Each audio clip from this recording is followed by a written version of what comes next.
laman ng aming kalooban, lahat po ng aming itinatanghal sa inyo ay aming pagpupuri at pasasalamat.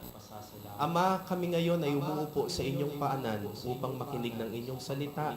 Pagpalain niyo po ang aming tagapagsalita at bigyan niyo siya ng liwanag. At ang lahat ng ito ay magbigay sa amin ng bagong kapangyarihan, bagong lakas. Sa pangalan ng Panginoong Yesus. Amen. Ano ang isa sa mga pinakamatitibay na bigkis, tali ng mga Kristiyano? Ano ang isa sa mga tunay na nagpalakas ng gawain ng Panginoon nung kauna-unahang henerasyon ng mga mananampalataya? Ang pag-aaral natin ngayon ay may kinalaman dyan. Pinamagitan natin, get and stay together. Magsama-sama at manatiling magkakasama. Salamat Panginoon dahil kasama namin kayo. Salamat dahil hindi kami nag-iisa at pwede rin naming makita, maramdaman ang iyong presensya sa pagiging kasama ng maraming kapatiran. Sa sandaling ito, Panginoon, nais namin na humingi ng pagpapala sa inyo, pagtuturo, pagtutuwid, pagpapalakas. Turuan niyo po kami. Tinig niyo ang gusto namin marinig. Kayo maging tagapangaral, walang iba. At ang lingkod niyo, gamitin niyo lang ang kasangkapan. Nawa ang inyong kapangyarihan ay aming maramdaman at maging totoo sa aming pang-araw-araw na buhay. Mangusap po kayo at sa pagkapatawad niyo sa aming mga kasalanan at pagbubuo ng aming mga sariling madalas ay nakakalamat na susugatan, nawa maluwalhati namin kayo sa aming mga bagong buhay. Pinupuri, dinadakila namin kayo, Ama, sa ngalan ng iyong anak na si Jesus. Amen. Get and stay together. We shall be reading from Acts chapter 2, beginning with verse 1. On the day of Pentecost, all the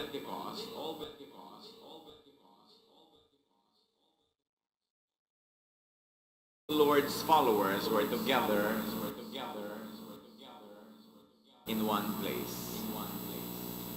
Pag nagkatapos ang Panginoon ay bumalik sa kalangitan at ang mga mananampalataya ay naiwan muna na hindi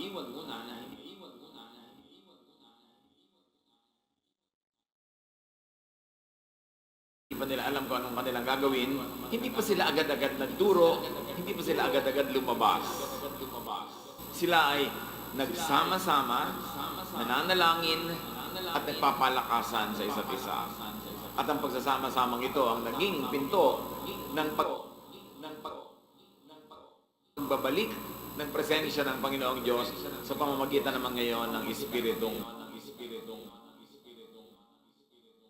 banal. So sa fiesta ng Pentecost, kung saan napakaraming mga Hudyo na umuuwi sa Israel kahit sila yung mga taga-ibang bayan na doon naganap ang isang napakalaking pagpapala ng Diyos sa kanyang mga anak. So ang sinabi dito, sama-sama ang mga anak ng Diyos sa isang lugar lang. Ibig sabihin, hindi pa sila ganun karami. Pwede pa silang magkasya sa hindi naman kalakihan na lugar. Acts 2:2-4. Suddenly, there was a noise from heaven like the sound of a mighty wind. It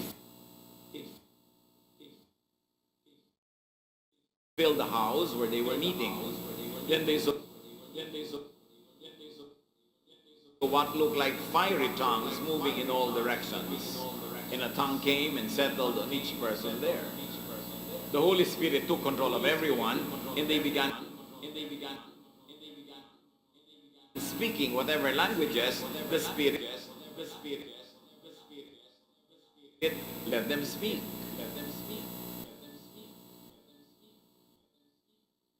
Sa kanilang pananahimik na yon, pananalangin, pagsasama-sama at pagkakaisa-isa ay biglang may nadinig silang ugong ng parang napakalakas na hangin na pumuno at yumanig sa bahay na kinalalagyan.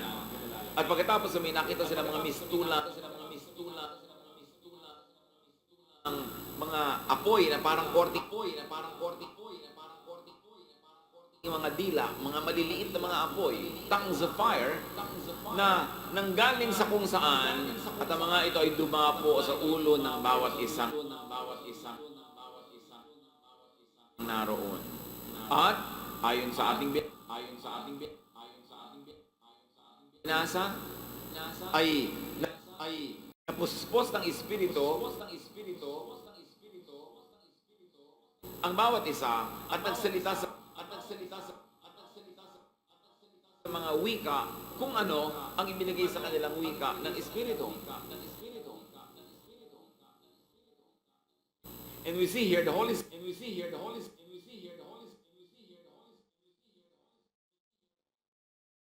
Spirit manifests as fire.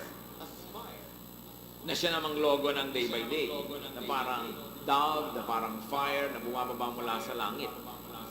Fire, the Holy Spirit. Acts 2, 5-6. Many religious Jews from every country in the world were living in Jerusalem.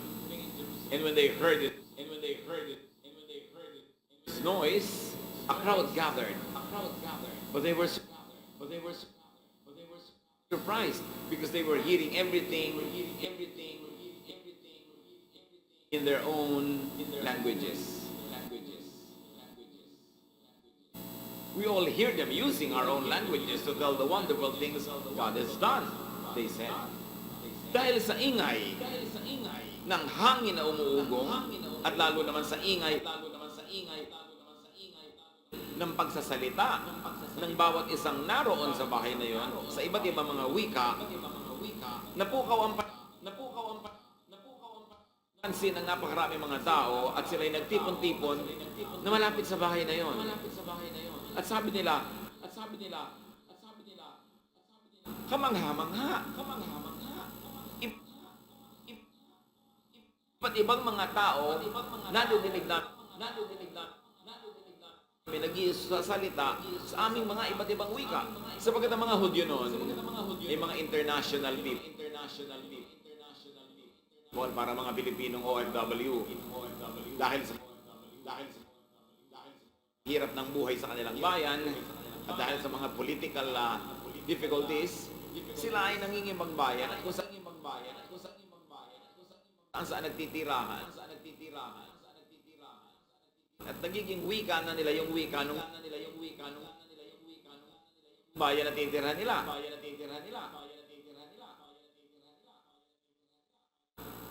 Kaya maraming wika na sinasalita ang mga Hudyo. Ito. At sila itong nasa Jerusalem nung panahon na yon, at narinig nila ang mga disipulo ng Panginoon, ng mga Kristiyano na nagsasalita hindi sa wika na kanilang native tongue o wika ng kanilang inang bayan, kundi sa iba't ibang wika na naiintindihan ng mga naroon na nagsasalita ng wika mula sa iba't ibang bansang tinirhan nila ng matagal. So yung tinatawag na speaking in tongues na ito ay mga tunay na wika na maiintindihan ng mga marunong ng language na yon.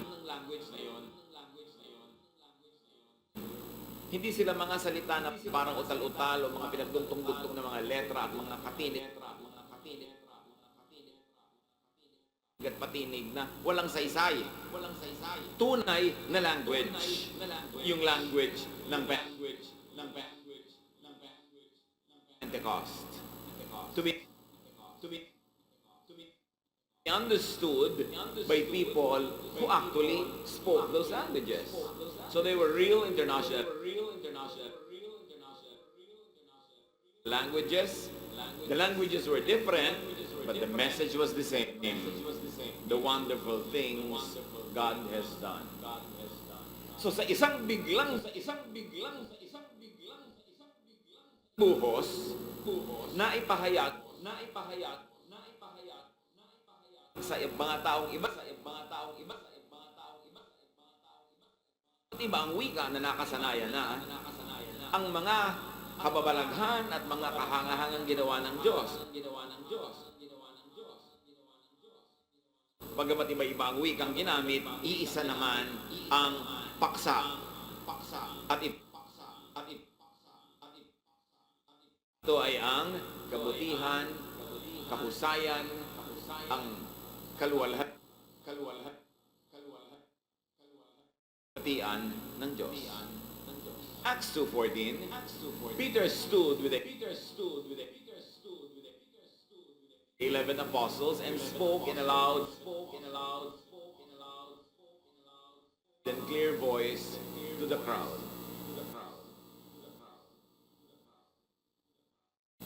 May audience na, dapat na magsalita. At hindi lang yon, may kapangyarihan na ng babae. Aling sa loob, dahil sila ay napuspos ng Espiritong Banal. So sa maliwanag, malakas na tinig, nagsimulang mangaral si Pedro. Si Pedro ang kauna-unahang nangaral ng kaligtasan sa ngalan ng Panginoong Jesus, sa pananalig sa Kanya at kaligtasan na hindi nakasalalay sa gawain ng tao, kundi sa ginawa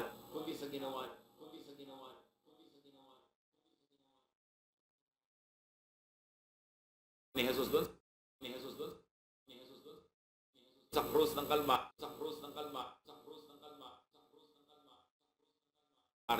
na siyang naging katanggap-tanggap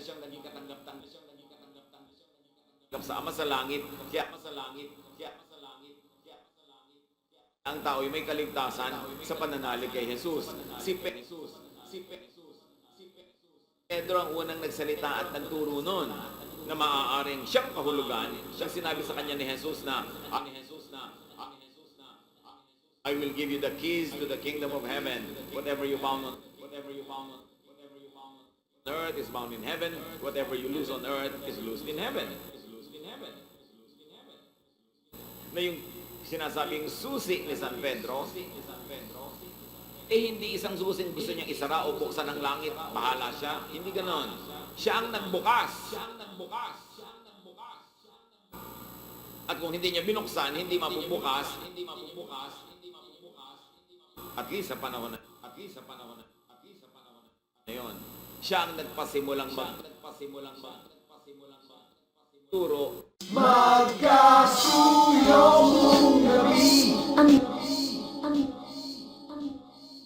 Nuturong kaligtasan sa pamamagitan ng paniniwala kay Jesus at sa kanyang ginawang pagbabayad sa kasalanan ng sangkatauhan. So yun ang naging paksa ni Pedro na hindi na natin babasahin lahat ngayon dahil hindi yun ang paksa natin. Acts 2:14, friends and everyone else living in Jerusalem, sabi ni Pedro, listen carefully to what I have to say about Jesus from Nazareth. The first public proclamation of Jesus as Savior, as Lord, and as the way to salvation. So the topic was Jesus and His ministry to open heaven's door to people. Acts 2:36. Everyone in Israel should then know for certain that God has made Jesus both Lord and Christ, even though you put Him to death on a cross. Ngayon pa lang nadinig ng napakaraming taong sabay-sabay na si Jesus ay ginawang Panginoon at Kristo ng Ama natin sa langit. Nobody made that statement before. Sa kanila, si Jesus ay Jesus sa taga Nazareth. Siya ay anak ng karpintero, magaling na guro, nagtuturo, pero para i-declare na siya ang Kristo, na siya ang hinihintay ng sangkatauhan na ipadadala ng langit para maging tagapagligtas. Ngayon lang yun sinabi. At kasabay nun, kung ano ba ang reaction and action demanded by the life and ministry of Jesus. Nilinaw ni Pedro sa mga tao na dahil si Jesus ay ginawa ng Ama sa langit na ating Kristo at tagapagligtas, marapat lang na siya ay paniwalaan, marapat lang na siya ay papasukin sa ating buhay. Nilinaw ni Pedro na pag aman mo kung sino si Jesus, mayroon kang pananagutan kung paano ka dapat kumilos at anong dapat mong gawin sa nalaman mo na yon. At yun ay tanggapin si Jesus. Acts 2:37. When the people heard this, they were upset. They asked Peter and the other apostles, "Friends, what shall we do?" Nabagabak, naguluhan ng mga tao dahil nilinaw ni Pedro na itong Kristo na ito na hinirang ng Ama sa langit, siya yung ipinapatay niyo kamakailan lang. Siya yung hindi niyo pinansin at siya yung pinahirapan. At siya ang tanging tagapagligtas. Walang nauna sa kanya na tagapagligtas. Nabagabag yung mga relihiyosong tao doon dahil ang tagal-tagal na nilang relihiyoso, hindi pa pala sila ligtas. Ang tagal-tagal na nilang nag-church, nananalangin 5 beses maghapon. Ang tagal-tagal na nilang memoryado, ang kutakot-takot ng mga utos ng scriptures. Ngayon pa lang dumating yung tagapagligtas, hindi pa sila ligtas. At siyempre, nagkaroon sila ngayon ng guilt. Dahil ipinamukha ni Pedro sa kanila ang kalupitan na ginawa nila sa anak ng Diyos. Kasi sabi nila, at anong dapat namin gawin? And it was the right reaction. Dapat talaga, pag nabalitaan mo ito, ang dapat mong tanong ay, anong gagawin ko? Ngayong alam ko na yan. At sabi ni Pedro sa Acts 2:38, turn back to God. Be baptized in the name of Jesus Christ so that your sins will be forgiven. Sa kauna-unahan pagkakataon, pinagdugtong ang pangalan ni Jesus at yung title na Kristo, Jesus Christ. Sabi niya, kailangang tumalikod kayo sa inyong mga kasalanan, manumbalik kayo sa Diyos, magbalik loob sa Diyos, magpabautismo sa pangalan ni Jesus, at kayo'y patatawarin. Yun ang message na sinasabi kanina pa sa iba't ibang wika nung mga nag-i-speak in tongues. So speaking in tongues is a clear language, a clear message, understandable to those who are native speakers of the language. Yun ang tunay na speaking in tongues sa Acts. Hindi ba nga sari-saring pinagdugtong-dugtong na letra na kahit i-assemble mo ang buong United Nations ay walang makakaunawa kasi hindi totoong wika. Kailangan malinaw. Acts 2:41. On that day, about 3,000 believed this message and were baptized. Sa isang iglap, 3,000 katao ang tumanggap sa Panginoon. Nanalig. At siyempre, kasunod noon, nananiwala tayong nagpabautismo. Kasi yun ang sinabi ni Pedro. So there was belief, and then there was action. May mga tao naman, ang tagal na nitong nalaman hanggang hindi pa nagpapabaptize, akala mo naman matutunaw, tulunod pag nagpabautismo. Ano, pinapatagalan pa yan. Ang linaw nakakambal ng tunay na pananalig, ang pagpapabautismo, ang pagtalikod sa kasalanan, at pagbabalik loob sa Diyos. Matapos, na malaman nila ito, ano susunod na gagawin? Acts 2:42, they spent their time learning from the apostles, and they were like family to each other. They also broke bread and prayed together. Which brings us closer to our subject matter today. Matapos nilang mabalitaan kung sino si Jesus, at matapos silang tanggapin, paniwalaan, ang susunod nilang ginawa, all their lives, pag-aaral ng mga itinuro ni Jesus sa kanyang mga apostles. Dahil nung araw naman, wala pang nakasulat ng New Testament. Di pa nakasulat itong oras na itong binabanggit ng kwento. Ang tanging paraan mo para malaman ng mga katuruan ni Jesus ay magpaturo ka doon sa mga tinuruan niya talaga. And those were the 12 apostles. The 40 who were also there most of the time, and the 120.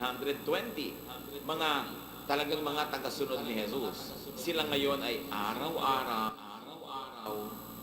nagturuan para silang naging mga pamilya at lagi silang kumakain, naghahati-hati ng tinapay at nananalangin magkakasama, which is what is expected of everyone, na hindi lang siya mananalig tapos thank you very much, yun na lang. Hahanapin niya, pag-aaralan niya ang mga katuruan ni Jesus, which today the church does through Sunday school, through home Bible studies, and in our particular church, through our sambahays o pagsamba sa bahay. Hindi sila nakontento na once a week pupunta sa templo para dalangin doon at sumamba. Kailangan nagkikita sila. In fact, araw-araw. Binubuksan nila ang kanilang mga tahanan sa isa't isa at nagkaroon tuloy ng malapit na samahan ang mga mananampalataya. In other words, their faith was now not just formal church membership, but it was a lifestyle faith. Naapektuhan ang buong pananaw nila kung paano sila mabubuhay araw-araw. At bakit nga hindi? Nagkaroon na sila ng buhay na walang hanggan. Dapat malinaw sa kanila kung anong dapat ginagawa. Habang narito pa sa lupa, sa sandaling ito, para lalong paghandaan ang pagharap sa Diyos na nag-iintay sa kanyang mga anak. Acts 2:43, everyone was amazed by the many miracles and wonders that the apostles worked. Dahil sila'y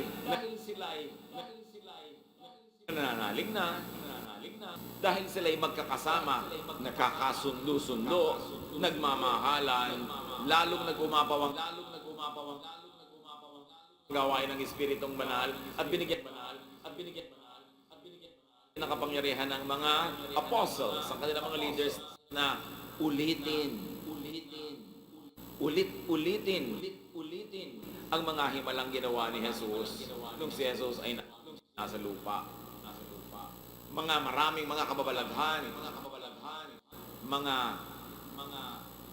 iba't ibang pagpapatunay sa kanila na yes, tama ang ginagawa ninyo. Bakit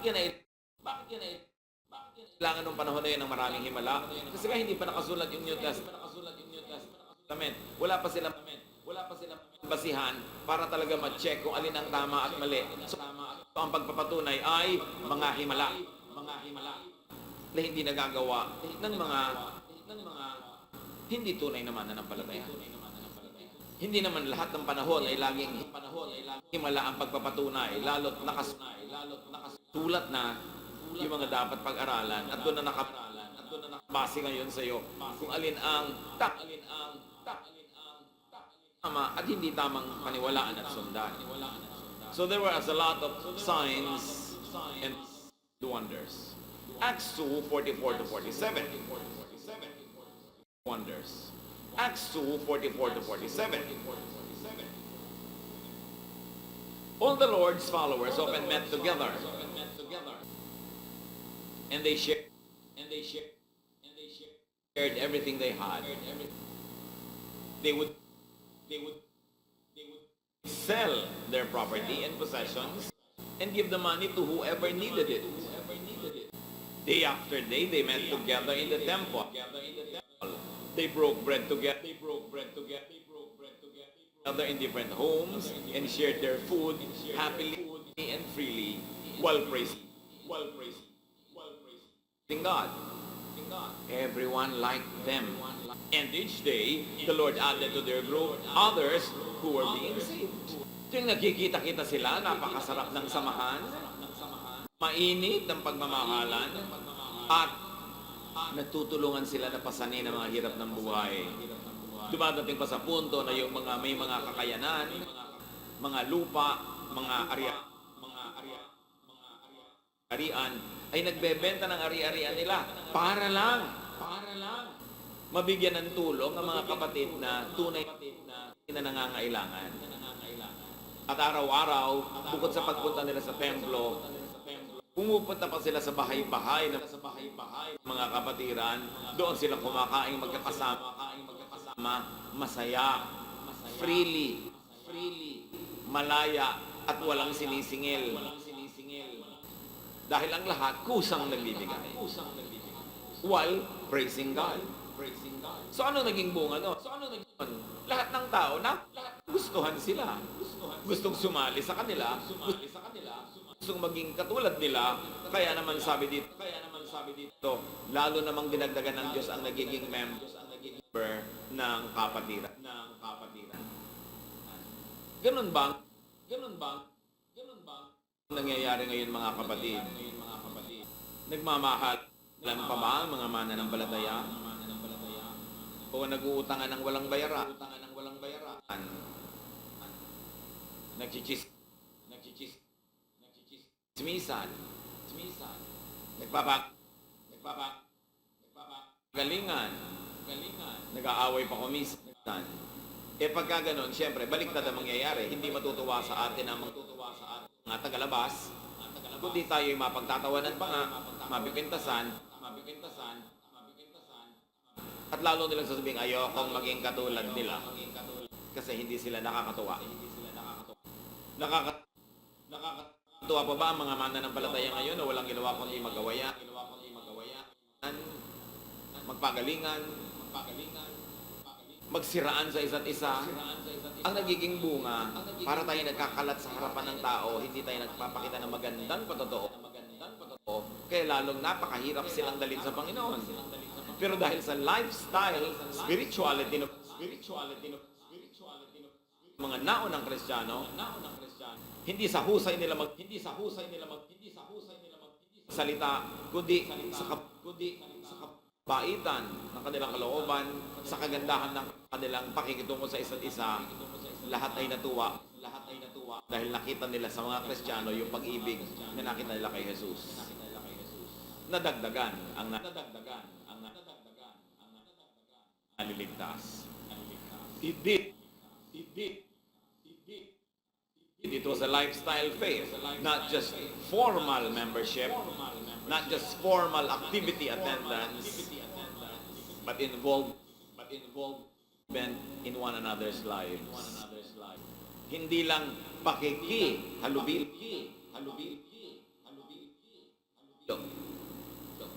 Hindi lang pakikisalamuha. Kundi ito ay pakikisangkot, pakikiisa sa buhay ng mga kapatid. Na pag malungkot ka, nadadamay kami. Pag ang hirap mo, tapos meron kang gastusin, nadadamay kami. Pero kung ikaw naman ay meron, at kami nangangailangan, kami na may nabibiyaya. Pagka naiinip ka, kinakausap ka, inaaliw, pagka ikaw ay namatayan, merong nakikiramay sa'yo. Pag masaya ka naman, may nakikikain sa mga handa mo. Ganoon naman talaga ang buhay dapat. Balanced. Children of God. Napakaganda ng lesson sa kaunting sinabi natin ang kasaysayan ng mga unang mananampalataya. At yun ang title ng ating pag-aaral. Get together, and stay together as a lifestyle. Kung gusto nating bumalik ang kapangyarihan ng Espiritu na nadaman nila noon, kailangan makita ng Espiritu yung pagkakaisa, yung pagsasama-sama, pagpapatawaran, pagbibigay daan. Hindi yung ako muna, kundi sige ikaw muna. May unity, hindi lahat ng tao mabait. Hindi dahil lahat ng tao talagang pareho mag-isip. Hindi dahil lahat ng tao iisa ang gusto kaya may unity. No, may unity kasi merong pagbibigay. Pagbibigay daan.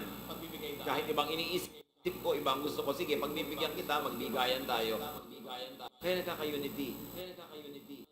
Ganon din ang mag-asawa na natiling magkasama ng mahabang panahon. Hindi dahil pareho lagi sila mag-isip. Pareho sila ng gustong gawin, kaya agree. No. Merong laging isang nagpaparaya at any given time. At dapat palitan kung sino yung nagpaparaya. Depende sa panahon, depende sa issue. Pero laging merong nagbibigay daan, kaya nananatiling united. Ganon din sa ating mga pamilya. Nananatiling united kasi may nagbibigay daan. Merong, sige, hindi ko na igigit ang gusto ko para tahimik tayo. May ganon. Para natutuwa ang Espiritu ng Diyos at ng Diyos tuloy binibigyan niya ng pagpapala ang mga nagkakatipon-tipon. Sabi sa Matthew 18:20 ng Panginoong Jesus, For where two or three gather in my name, there I am with them. Magandang talinghaga. Hindi lang ibig sabihin, dalawa talaga o tatlong tao, although literally that's what it means. But it could also have a symbolic meaning. Ibig sabihin, gathered in my name, 2 or 3. Ibig sabihin, mahigit sa isang tao, dalawa, o tatlo o higit pa, nagkakasundo kayo. Accomplishment yan. Kasi mahirap pagkasundo. Mahirap maging isa. Sabi ni Lord, pagka meron sa inyong dalawa, ibig sabihin lampas sa isa, mahirap nang magkaya, maging united ng dalawa eh, kasi dalawang utak na yon. Tapos tatlo pa, tatlong utak na, nagkakasundo kayo, I will be there. Because I love unity, and I'm going to empower your fellowship. Kuminsan, meron mga mapagmagaling na sinasabi nila, church lang nila ang tunay na church ng Diyos. At pagka hindi ka nila isinugo, hindi ka nila mission, hindi ka anak ng church nila, hindi ka tunay na church. Dahil wala kang patunay na nanggaling sa kanila, dapat intindihin nila ang Matthew 18:20. Sabi ni Jesus, may dalawa o tatlong nagtipon sa pangalan ko, nandun ako, there is the church. Hindi mo kailangan ng authorization from any group that claims to be the only real group. Pag dalawa o tatlo kayo, nagkakasundo kayo, nananalig kayo kay Jesus, hinahanap niyo ang kanyang katuruan, nandun siya. You have a church. It is important to internalize that.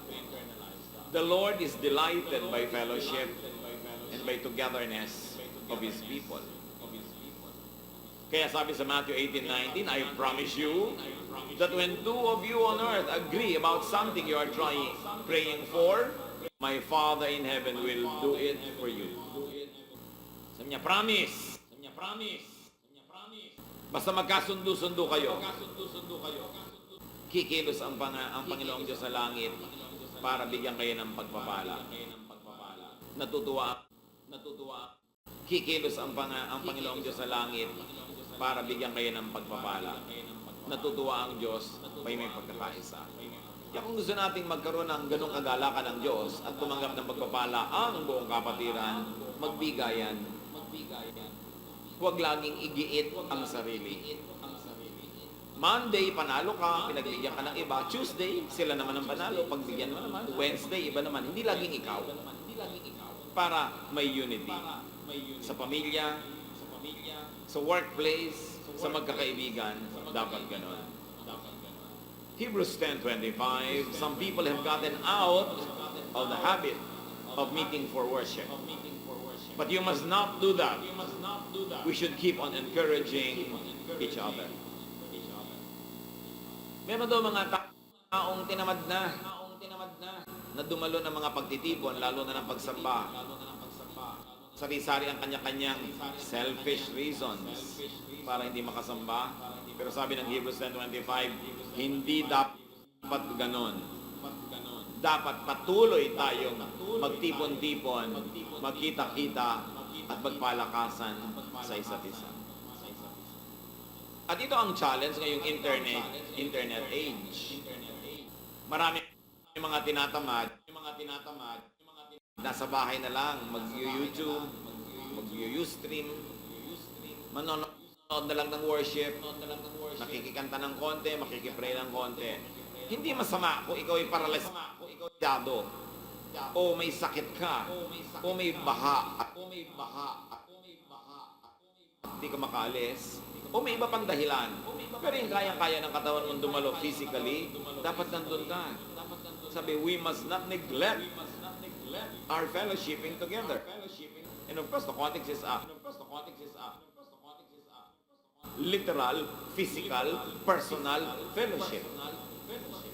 Kasi, let's say, nabe-bless naman po ako kung nanonood lang ako sa bahay, o nagbabasa ng libro, o nakikinig ng tape, o video. Yes, nabe-bless ka sa amin na napapanood mo, pero kami ba nabe-bless sa'yo? One way lang yung blessing, ikaw lang ang na-bless. Ang pagtitipon-tipon, gusto ni Jesus, para lahat ng kakayahan ng bawat isa ay nailalagay doon sa pot. Para ang lahat ay sasandok doon at kakain mula doon sa ilagay ng lahat. Ikaw na nasa bahay lang, ano naman ang nilagay mo? Pwede namang sabihin, ay, nagpadala na po ako ng donation sa inyong bank account. Yes, salamat, mabuti naman. At alam mong, dapat lang. Pero, hindi lang naman yun ang pinag-uusapan. Singer ka, nakakakanta ka ba sa church? Gifted ka to teach, nakakapagturo ka ba? Kasi yun namang nasa church na nagtuturo, kumakanta, naglalagay din naman ng kanyang mga tithes and offering eh. Ikaw naglagay din, pero hanggang doon ka na lang. Kaya hindi rin kompleto yung long distance electronic worship. Kailangang ipaglaban ng tao na nakasama siya ng mga kapatiran. Kung ikaw ay isang pinaso ng kahoy na nagliliyab, nag-iisa ka sa gitna ng basketball court, na open court, at umihip ang napakalakas na hangin, mamamatay ang iyong apoy. Pero kung marami kayong tumpok-tumpok na piraso ng kahoy na nagliliyab, habang lumalakas ang hangin, mas lumalakas ang apoy. Ganon din ang tao. Pag nag-iisa ka, dumaan ng mga hangin ng pagsubok, ng kalungkutan, ng tukso, ang daling mamatay ng iyong apoy. Pero kung kasama mga kapatiran, nanalangin kayo para sa isa, nagtutulungan, nagpapalakasan ng loob, lalo kayong tumitibay habang pinipili kayong ugain ng mga pagsubok sa buhay. Kaya mahalagang ipaglaban that you are in a fellowship. And that you not only just attend church. Dapat meron kang mga kapalagayang loob, mga kaibigan ng mga kapatid, na nagkikita-kita kayo another time of the week para mag-Bible study, para mag-pray for one another, or just to have fellowship. Pero kailangan may ganon, hindi pwedeng darating kapag linggo o Miyerkules o mga araw ka ng church, tapos yun na lang, wala kang kakilala, 5 taon ka na dyan, wala ka pang kapalagayang loob. Hindi yun ang ibig sabihin ng church. At pag sinabi mong, wala namang po pumapansin sa akin, edi ikaw ang mamansin. Kasi Kasi malay mo naman yung inaasahan mong papansin sa'yo, bago rin, inaasahan niya, ikaw ang papansin sa kanya. Kailangan gumawa ka ng paraan, ipagsiksikan mo yung sarili mo. Hindi yung para kang matampuhing makahiya na pag hindi ka napansin, 5 minutes, aalis ka na, walang pumapansin sa akin. Magpapansin ka dyan. Sumali ka pilit kung naniniwala ka na ito ang kapatiran, katawan ni Kristo na pinagpapala niya pag may pagkakaisa. Na tayo'y meron ding pananagutan to keep the fellowship working, to keep it healthy. And we must have the ministry of presence. Isang ministry yon. Pag may gawain, nandun ka, nakakapagpalakas loob ka, ng mga nag-organize. Kasi kung puro absent ang mga tao, tinatamad na rin kahit yung teacher. Tinatamad na rin kahit yung nag-organize kasi walang katao-tao. So dapat mag-encourage ka with your presence. Ministry mo yon. Baka nga kung minsan, yun lang ang gift, presence. Abay, gift din yon. At mahalagang gift yon. Encourage those who like to achieve a lot more. Very important, love one another. Meron ba tayong kahit 2, 3, 4 na kapatiran sa church na talagang mahal natin? Meron tayong malasakit at naramdaman mo na rin ba na namahal ka na ibang mga kapatiran? Siyempre, hindi naman yan one way. Kailangan magmahal ka para mamahal ka rin. Tumulong ka para ka matulungan. Gawin mo ang dapat gawin para hindi ka lang tumatanggap, nagbibigay ka rin. There is a give and take. Sabi ni Jesus sa John 30:34, a new command I give you, love one another. As I have loved you, so you must love one another. Work on this. Work at this. And make it work. Gumawa kayo ng paraan, mga kapatid. Kung hindi pa kayo gumagawa, na masangkot sa mga grupo, sa mga ministry. And it is a place and an occasion for you to exercise love and to receive it and to exercise unity where you will not expect to always be the one na masunod. Kundi dito rin kayong for the sake of unity, mas madalas ako yung makikiayon, ako yung makikibagay para hindi magulo. And when you make that decision, mag-enjoy kayo ng fellowship. Yung iba hindi lang naman nag-enjoy kasi lagi nakikipag-contest, laging namimintas, laging naghahanap ng mga imperfections. Hindi ka talaga mag-enjoy pag 1 Corinthians 1:10, I appeal to you, brothers and sisters, in the name of our Lord Jesus Christ, that all of you agree with one another in what you say, and that there be no division among you, but that you be perfectly united in mind and thought. Sabi, ipinakikiusap ko sa inyo sa pangalan ng Panginoong Yesus, magkasundo-sundo kayo. Dapat walang pagkakahati-hati, walang kampi-kampihan, at maging isa kayo sa pag-iisip at sa iniisip. Isa ang korte ng utak at iisa ang laman ng utak na yon para hindi kayo magulo. The way you think and what you think of should be united. May hinihingi siyempre yan para matupad that you be teachable. That you respect the chain of command. That you be submissive to those who are in charge of your spiritual well-being. Kahit pa mas maganda ka o mas mayaman o mas matalino o mas edukado, pag merong chain of command, you obey it. For the sake of unity. Kaya naman nagkakagulo-gulo eh. When everybody tries to prove na mas magaling siya, mas mahusay siya, mas tama siya, nandun ang gulo. Pero kung may pagbibigay, pagkakaisa, magkakaroon ka rin ng pagkakataong patunayan kung gaano kakahusay at kagaling in a quiet, peaceful environment, not in a warlike situation. Darating at darating yon because truth prevails. Ang mahalaga lang muna magkaroon ng atmosphere of peace. Psalm 133 verse 1, how good and pleasant it is when God's people live together in unity.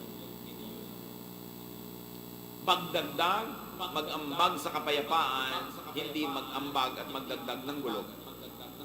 Yun ang importante sa bawat mananampalataya. Hindi mag-ambag at magdagdag ng gulo. Yun ang importante sa bawat mananampalataya. So there should be learning together, growing together under one ideal, the ideal of the Lord Jesus Christ. So it's important, mga kapatid. Nakita nyo, sasandali pa lang sila, lumago na ng lumago. Ang dami-dami na. Tell people about Jesus. Tell people of God's great love with one voice. And with a beautiful exhibit A of loving one another. Expected sa gawain ng Panginoon na lagi itong lalago at dadami. Expected yon. Pagka hindi lumalago, hindi dumadami, may kulang, may mali. Dapat ang lahat suriin ang mga sarili. At huwag lang iasa sa kaisa-isang leader ang pagpapalago, ang pagpaparami ng kapatiran. Kailangan bawat isa may ginagawa. Kasi may mga tao tayo lang ang pwede magdala sa kanila sa church. Tayo lang pwede mag-invite. Kaya dapat huwag natin yung pabayaan. Win people to God, to the family of believers, by the beautiful testimony of unity. Win people with a loud and clear message about Jesus.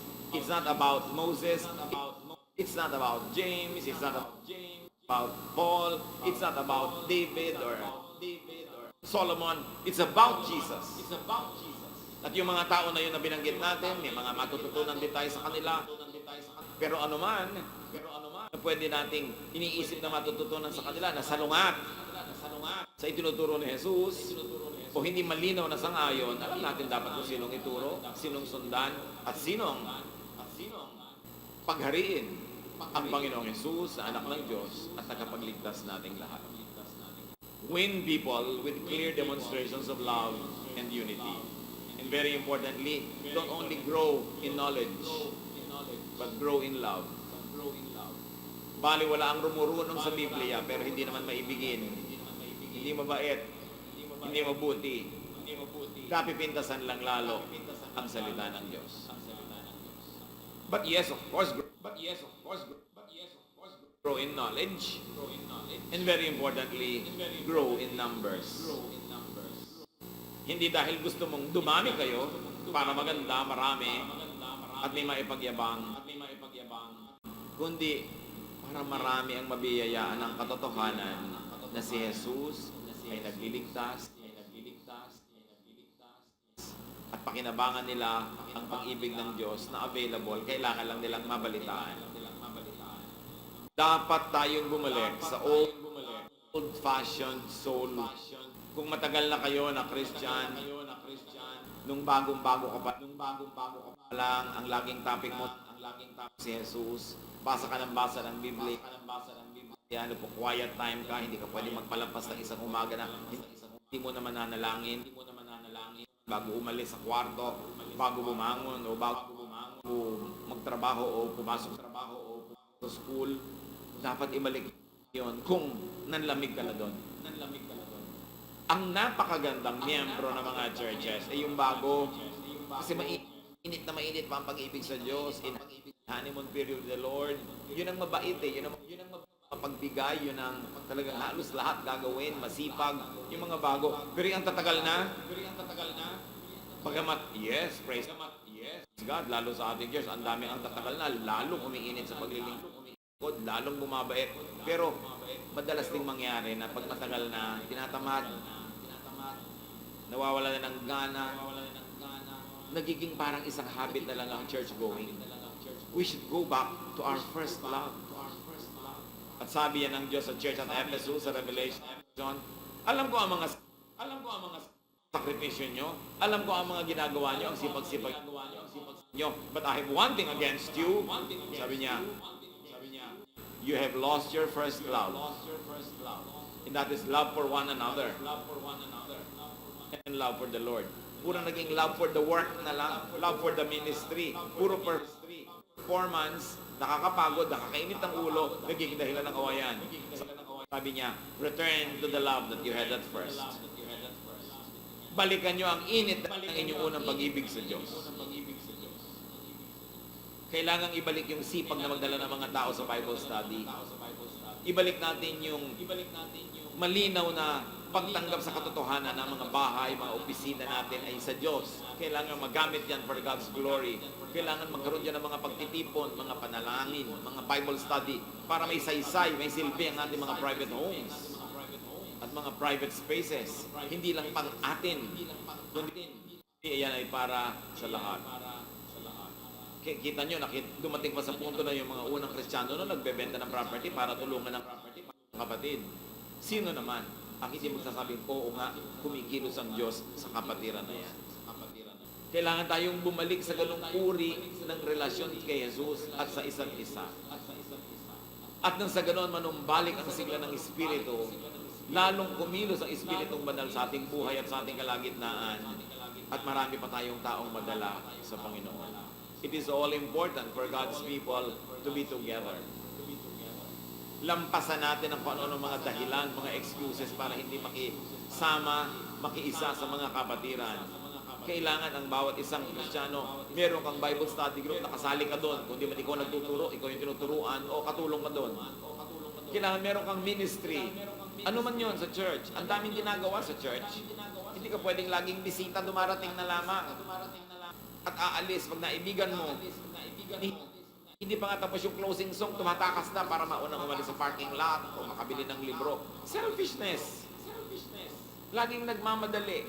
Darating huling darating, pinakamaaga nga alis. Anong inaasahan natin ang pag-aseso ng Espiritu kung ganun lamang ang ating commitment?